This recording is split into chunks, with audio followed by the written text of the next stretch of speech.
Welcome to Bird Dog Tales. We are working here on episode 2. We're going to talk about my first fieldbred Springer. Well, kind of my first. The first fieldbred Springer that I would call mine, a dog by the name of MIken. I'm here with Drew and Carson. And Drew was with us last week, and he's going to kind of do a little bit of the hosting duties today. And then we've got Carson's podcast debut. I know we've only been here for a couple of weeks, but he is known as the only Vanden Bosch that in the state of Indiana that has a fieldbred golden retriever with not one, but 2 junior passes. Boy. He was also a Hall of Fame legend at Indiana Wesleyan playing tennis back in the day. So got some good stories. Hopefully he'll keep us going. Ask some good questions. And anytime I hang up and freeze up. So we'll see. Glad to be here. Thank you. Yeah, Jared. MIken was the dog that was kind of in his prime when I first started coming around the kennel back in about 2014. When you think about MIken, what's the most immediate memory that you can think of that comes up that just hits you right away? Yeah, the favorite memory I have of MIken was a trip to Kansas. Were you there with us in Kansas the first time, or was Darcy with us that first trip to Kansas? I think it was Darcy. It was probably Darcy. Yeah, so it'd been a couple of years since I'd hunted out west. I'd had MIken. We'd been hunting local here in Indiana, like put and take. He might have been 2.5. You kind of know how that gets when it's been a minute since you've chased wild birds out west. If you're not from the west, you guys on the East Coast, you probably understand that better than anybody. Kind of wells up in you. So we get to Kansas and we hunt outside of Hill City, and there's a place that we stay. It's a kind of bed and breakfast. It's a farmer's old house, and we get to the house and we got about an hour and a half of daylight left, and my dad and Darcy and I see behind the place here in Kansas, there's just a like a cut. It's like a terrace kind of on the field where there's corn above it, corn below it on the hillside.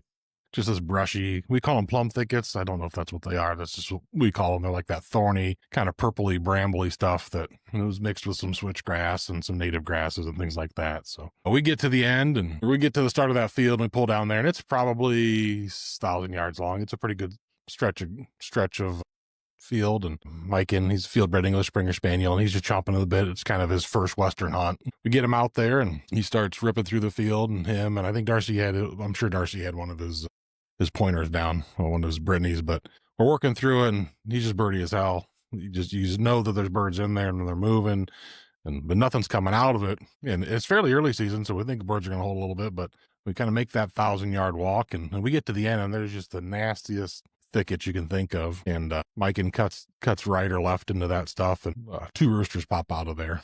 And 2 shots, I drop both of them, and he retrieves both the hand. And I'm just screaming, F yeah. Like it's been like 2.5 years before I kill a wild rooster. I'm just pumped. But he ain't done. He drops back in there and he gets birdie again. And a covey of quail come out of there. And you guys know how well I shoot. I drop 2 more quail. That's just what I do. And he drives back in there. He goes in, brings me the one. He goes back in, and all hell breaks loose. He's in a fight with something, and I'm hollering, trying to get him off of there and get him out of there. And he comes back with that second quail in his mouth, but he is split from nose to under eyelid, and his eyelid's hanging. He got in a fight with a badger or wolverine or something in that thicket, and brought me that bird.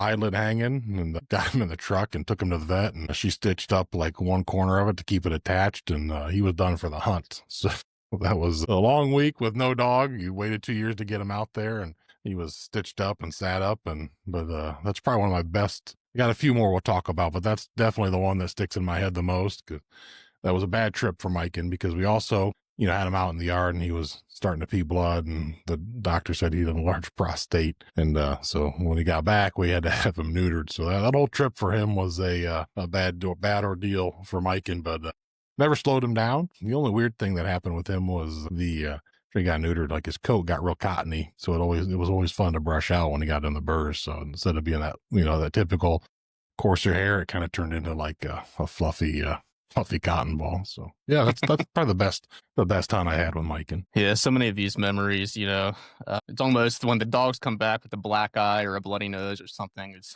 because that was something that Bob brought up too.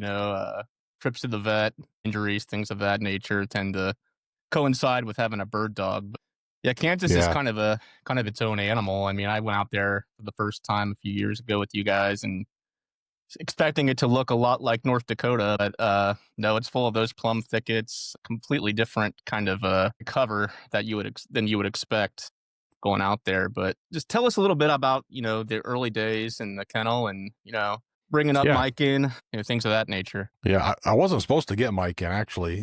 Dad had put a deposit on a pup from Jason Givens on a Lighthouse Kennels, but and they were out of a dog named Flask and Rev, and I was on the list, but that litter was full, so I was supposed to get one from another litter. A couple days before, Dad was supposed to pick up a dog by the name of Nyoka out of that litter. Jason called and said, "Hey, I got another pup available. Somebody backed out.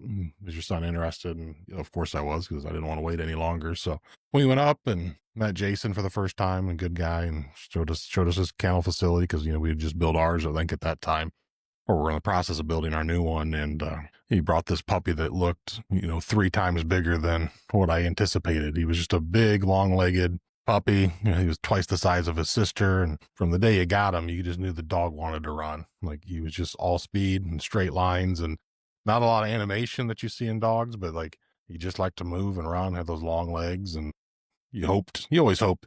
There's always like this. I think the best thing about a puppy is the idea around what could be, what the anticipation of what that dog might be. So you had high hopes. Sometimes they work out, sometimes they don't. But in Miken's case, especially being out of college and getting married, I didn't have a dog for a few years. My first dog back in kind of adulthood. So yeah, it was pretty exciting. When you hunted around Indiana with MIken, what were you chasing a whole lot of? With pheasants.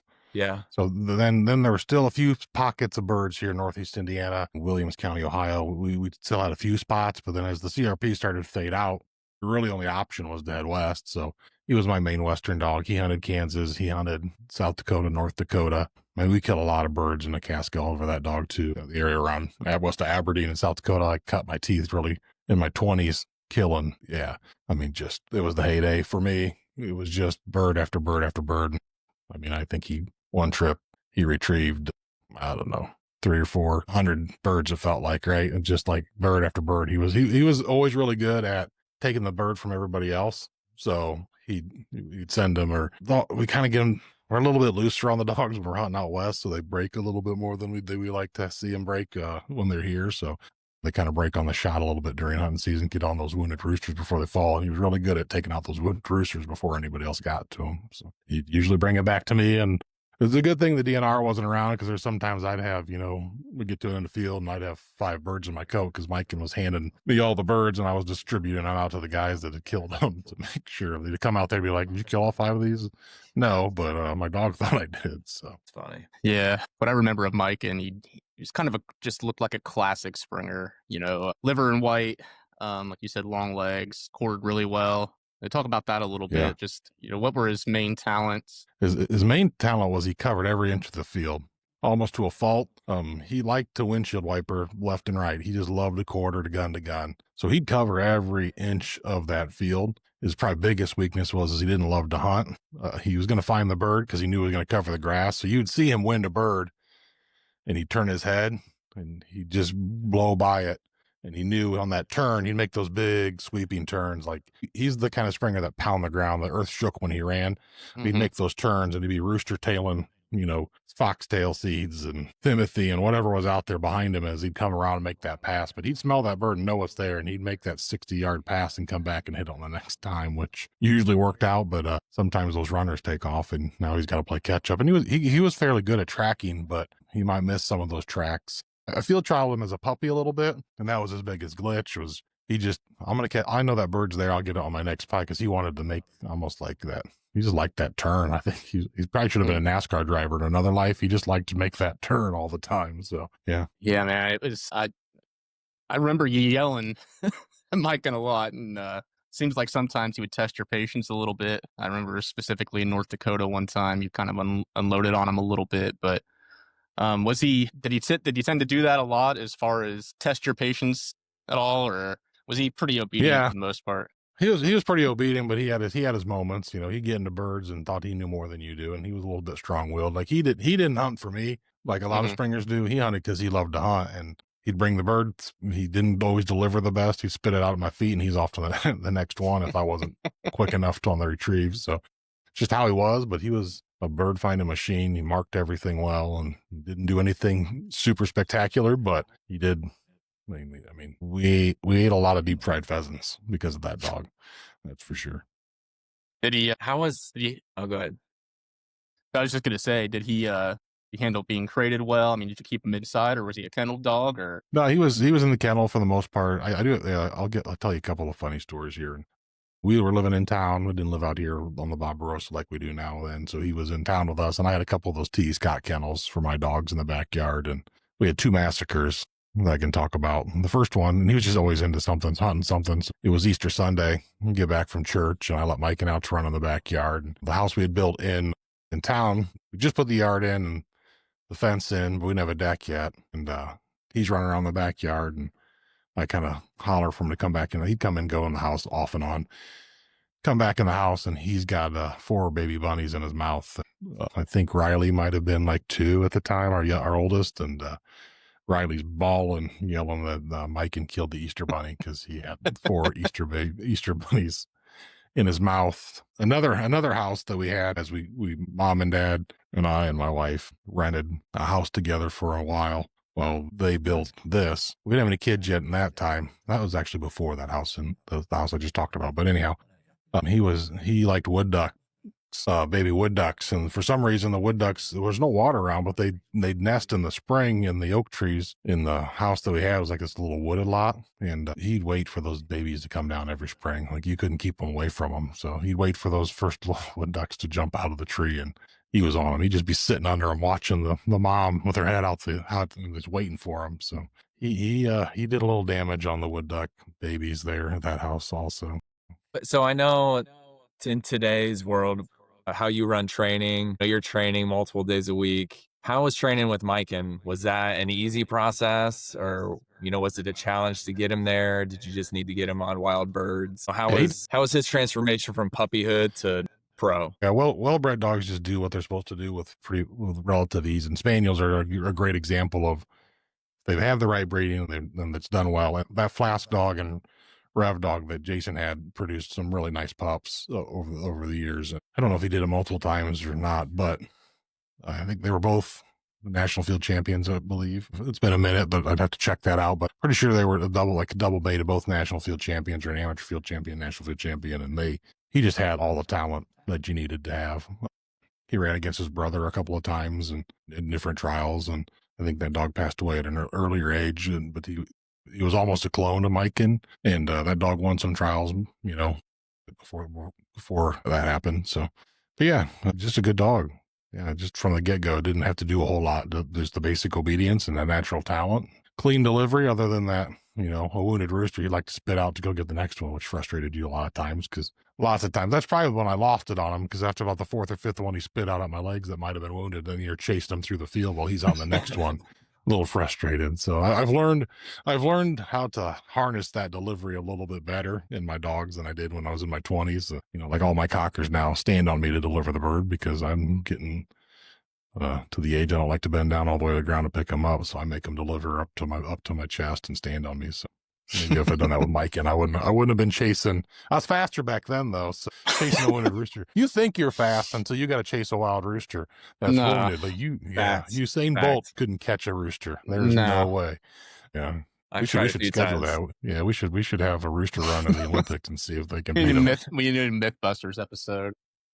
Yeah, who's faster? A wounded rooster running for his life, or Usain Bolt? We'll get him on. Let's see if we can do it. Yeah, ever since, after Miken passed, you kind of moved from the Springer world into the Cocker world. And can you kind of compare and contrast those two? I'm a pointer guy, so I don't really understand all the nuances. A flesher is a flesher to me, but kind of go over what distinguished Miken from, the cockers that you run now, and, what are the main differences there? Yeah, Miken didn't have a whole lot of what I would call hunt. He had a lot of run. Josh, who was on here last week, has got a dog that's got a good balance of both, but they like to run. The cockers tend to tighten up a little bit, and they really like to slow down and hunt, and especially in the stuff that I like to be in. Miken would tend to run the banks of the ditches, and work birds off the sides. But I like to be down in the nasty with the dogs and just kind of how my style of hunt. That's why I kind of switched to the cockers. But my son's got a Springer, but she hunts like that too. When we're in those cattails or those plum bottoms, or you push these big grassy fields in the Dakotas or in Montana, and you get to pushing birds into where they tighten up a little bit. Those cockers do a better job than a lot of the Springers I've had that do it, and that's just kind of where I am.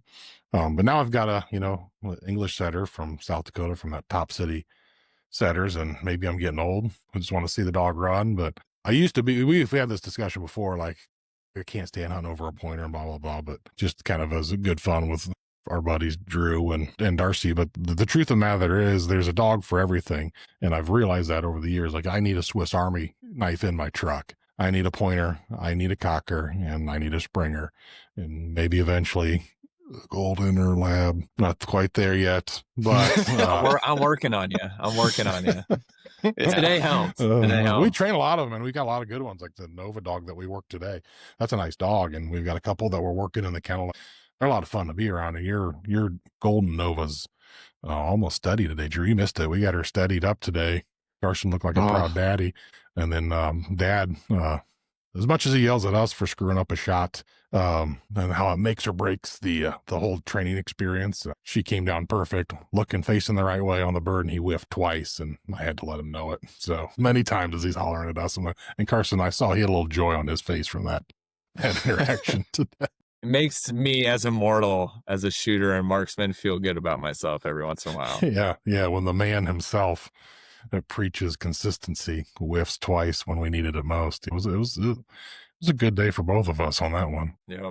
Was there a type of cover that MIken excelled in the most? I mean, it seems like he did really great in those Kansas plum thickets, but did that necessarily translate to other kinds of cover? Like, did he hit the cattails or the switchgrass the same way? Or he was good in the grass. He was good in the grass. That was his, like, because he covered so much ground in those big fields, and he didn't tire out because he loved to run. So then we'd push those big fields because we didn't have any pointers at the time. So you'd move through those pretty quick, because if birds aren't holding, you're letting them run, and then we position ourselves and block in order to like pin those birds in those lower areas or those ditches that they kind of hole up in. And he had figured out. Was he with us in North Dakota the first time you went, Carson? Mm-hmm. I think he was. So I don't remember. It was him. I've never met MIken. No, it wasn't MIken. Who did I have? MIken was there when your Jarvis. dad made that 70-yard drop on that. That was MIken. On that pheasant. Yeah, but yeah. He was definitely there. He gets out of the truck and walks to the end of the ditch where the bridge is and kills the bird we've been tracking for 400 yards. And his and one gym shorts. Yeah, his gym shorts, and I don't think Crocs were a thing then, but yeah, that definitely happened. Yeah, that was a thing that happened. That was just, with Bob. That was a little disheartening because he sent us to chase the bird. But anyhow, he knew what he was doing. So MIken got good at those hill slopes when you're in those ditches and those like willowy trees. I should know what they are, but I don't. They're kind of thin, but you'll see pheasants run up in those, and they'll kind of hold, or they'll move out of the grass into those thickets before they'd flush. And what he'd learned to do is he'd work the top sides of those because the birds couldn't get out. So by the time he was 6 or 7, you'd be in those ditches, and he'd run up those banks around those instead of going through them, and he'd work them from the top down, and that'd push those birds to fly down those ditches in the middle, just kind of on his own. So you'd push those fields, and he just learned that the bad thing was probably another time I got after him is because he'd go look for those. Because for some reason, roosters flock to those. They're all usually on the hill slopes, and they're kind of up on the edges, and they're those reeds that are like probably plum thicket, kind of same kind of thing, but they're usually a little straighter instead of brambly.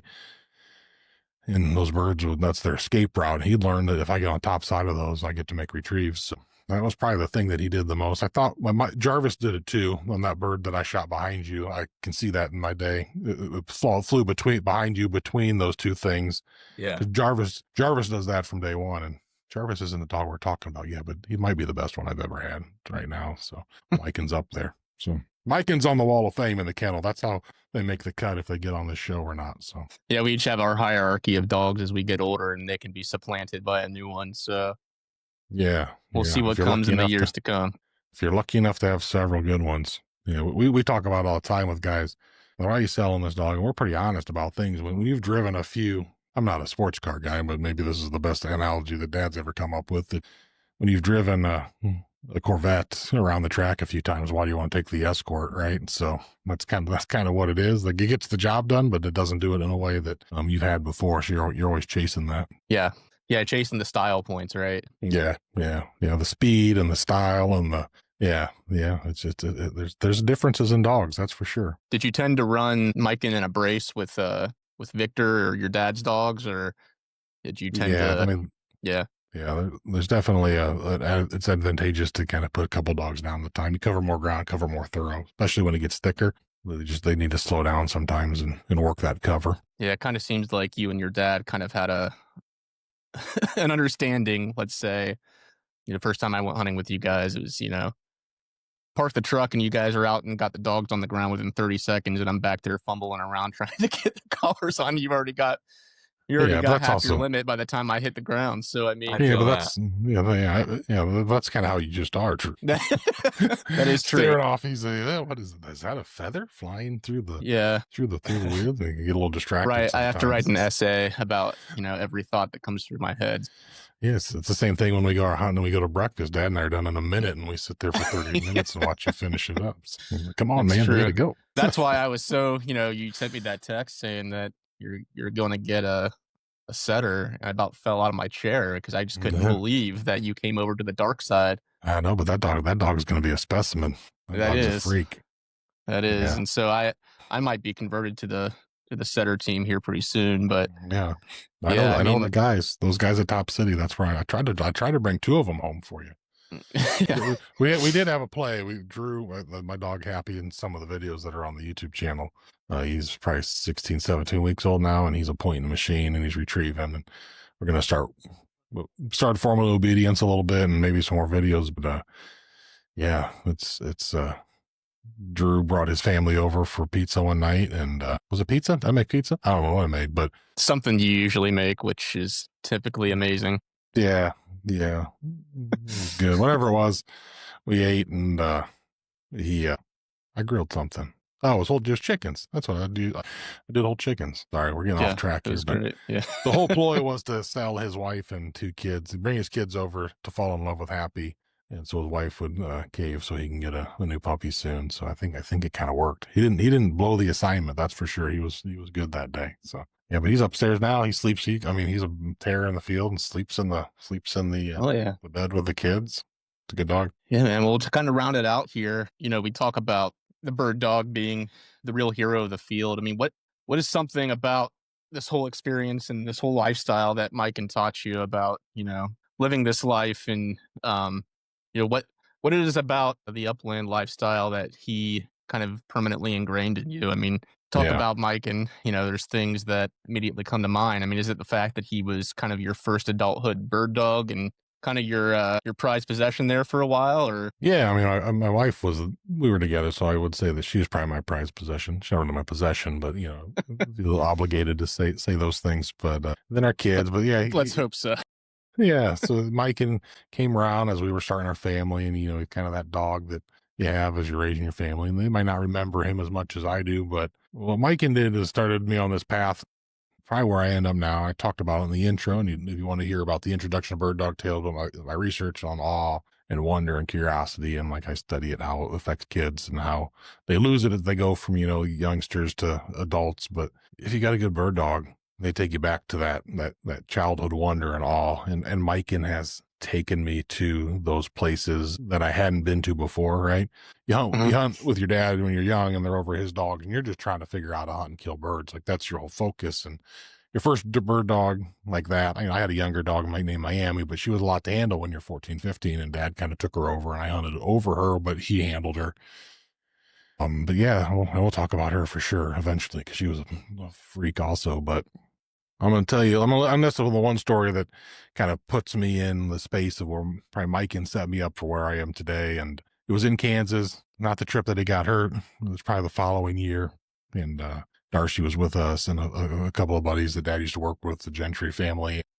We get up one morning, and for me, one thing that makes my heart pound is frost, the first frost of the year. And we talk about that with first frost, and we've kind of tried a side gig with that, but it's morphed into this. And Yeah, that's something that COVID killed. by the way. Yeah, it did a little bit, but the spirit of it lives on, and we're gonna address it now.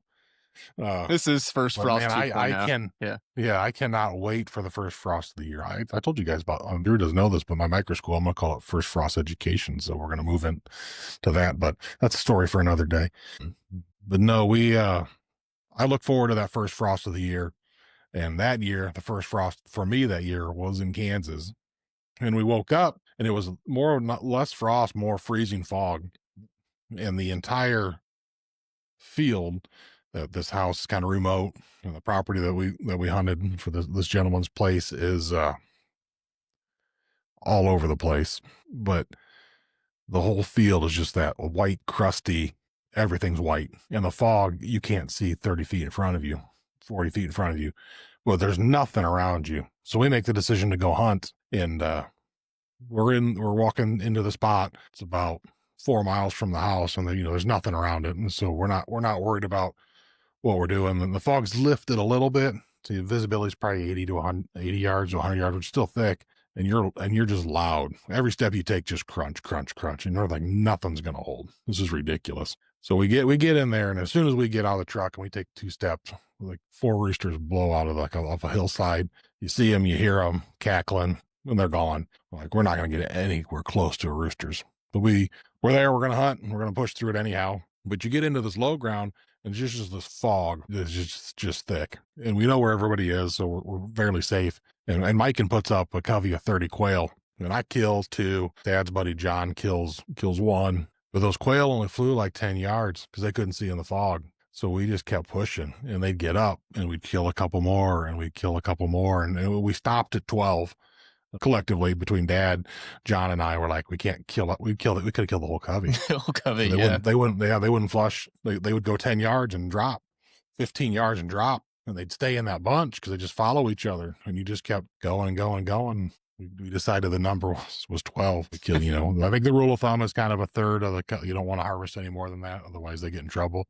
I don't remember the number, exactly, but it might've been 9. We stopped. We were like, we'd kill them all. We just walked out of there and let the fog lift a little bit. And I'm sure we killed some pheasants that day, but Riley was with me on one of those hunts in Kansas. And he remembers we killed a lot of quail that trip. And we do a quail schnitzel where you pound them flat and roll in panko and fry them in butter and serve them in mustard. And we killed, whatever your daily limit is. We had it, and we had to eat our way down to our, so we could keep hunting. So we made sure we ate like 30 quail in one night after like 5 of us on that trip. So it was a good meal. So that quail schnitzel is something else, man.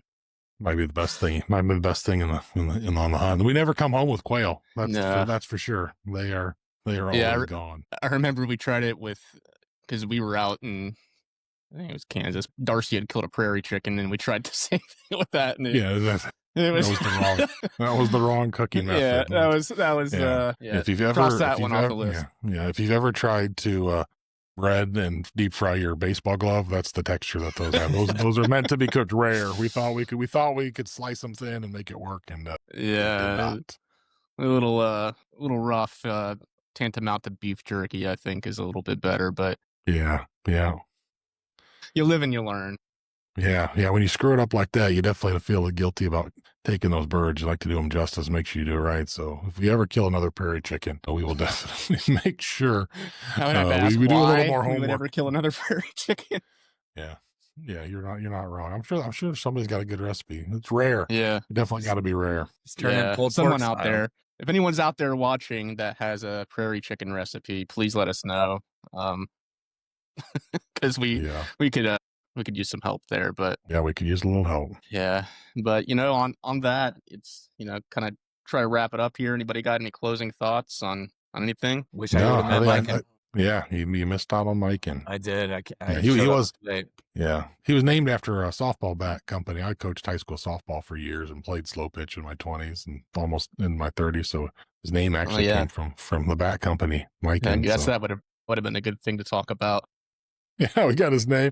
we're learning how to do this. So, but we are going to start a new tradition here on the Bird Dog Tales. Is whatever you're drinking, we will raise a glass and toast to the dogs that Yes. brought us to joy and things like that. Drew's got the Ultra. I'm drinking the I iced do. tea. I only really drink anymore when a dog dies. So I go to the bar and get a whiskey sour, and Sometime we got to talk about your dad's dog traditions.